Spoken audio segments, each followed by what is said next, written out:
We are constantly making choices about what to eat, where to go, what to say, No. Yes. Perfect. whom to be with. Whether big or small, every single choice can affect the path of our life and determine the direction it takes. Have you ever wondered what your life would have been like if at a specific point in time you had made a different choice?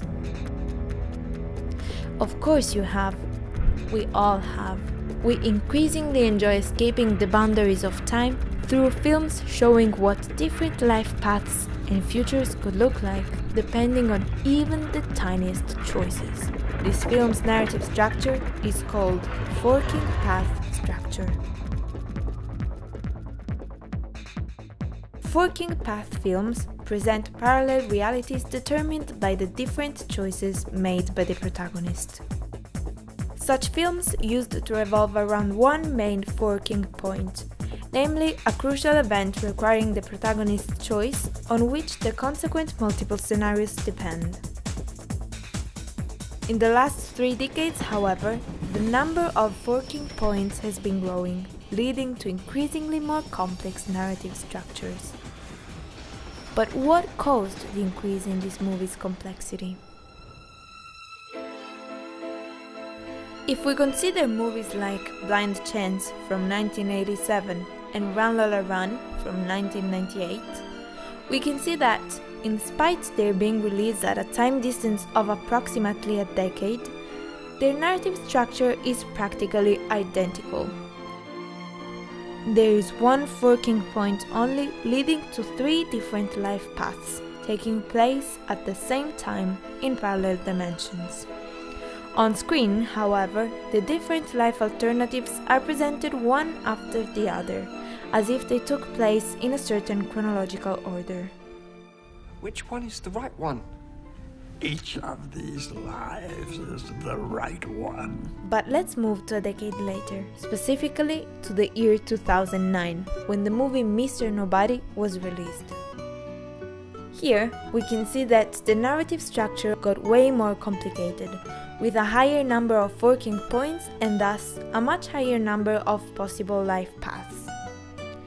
Unlike Blind Chance and Run Lola Run, in Mr. Nobody, different life paths are presented on screen in different and, at times, confusing orders. But if this seems complicated, what should we say about this? Moving another decade further to 2018, we have the Black Mirror episode Bandersnatch, an interactive episode that allows the viewers to play with the protagonist's life and actually make choices for him. The Black Mirror episode almost seems to be a video game in disguise, since the viewers of the episode become the ones determining the direction of the narrative itself. But this result seems to be no great surprise to scholars. In 2015, Cova and Garcia stated that the comparison between forking path narrative in movies and the narrative presented in interactive games was inevitable. The only difference was that, in movies, the viewer could only appreciate what was presented on screen. In video games, the appreciator was also the one making choices for the protagonist. Choices come up on the screen and you pick one against the clock? According to Johnson, the evolution of the audience's demand and ability to cognitively follow the increasing complexity of such narrative was parallel to the entertainment offer. Johnson charts the increase in complexity of TV shows from the 1950s to the early 2000s. On the vertical axis, he presents the number of individual threads, namely the plots revolving around different characters. On the horizontal axis, he presents time. He argues that, in a sense, these charts are as much a map of on-screen developments as they are a map of cognitive changes in popular mind. Cognitive studies have indeed proved the audience's increasing ability to think in terms of visual and pattern recognition, the exact kind of thinking that has become widespread in media and that is key to understand the narrative presented in Forking Path films. As a consequence, movies have been raising their complexity to meet the changing demand of an audience increasingly capable of following interwoven plotlines and make sense of the intricate stories presented on screen. His attempts to complete the complex multiple narratives of Bandersnatch was to prove the final straw. However, Johnson, like Kiss and Williamson, also highlights the importance of rewatchability value. Technologies such as DVDs, Blu-rays, and ultimately streaming platforms like Netflix have been allowing us to repeatedly watch the same thing and almost study it from different perspectives. Repeated viewing can lead to essential revelations of movie details, thereby preventing the viewers from being outsmarted by the film. Digital affordances allowing repeated viewing have certainly shaped the cognitive abilities of the audience and the direction Forking Path films have taken. However, also online platforms allowing the viewers to collect multiple pieces of information about the same media content might have influenced this film's evolution. Social media, blogs, and online communities can be regarded as tools viewers have been using to make sense of these complex narratives. Networked audiences can shape the reception of a movie and the meaning-making process of the individuals interacting with it.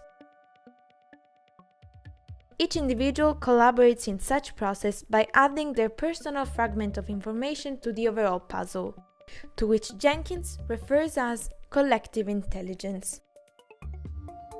The active role viewers play when interacting with the evolving complexity of these films also recalls Jenkins' concept of participatory culture. To select one, just click using your mouse or trackpad. The scholar refers to a culture in which viewers are no longer just passive consumers, but also active producers of meaning. Viewers are encouraged to seek information across multiple media channels and make connections among dispersed pieces of information. Therefore, when interacting online with other individuals, viewers actively participate in the collective process of meaning-making of Forking Path films. Online platforms gathering viewers' different interpretations have been adding value to the rewatchability feature that Johnson highlights. Not only can viewers watch the same film multiple times to make more sense of it, but they also have easy access to other viewers' perspectives, providing further interpretation of the films.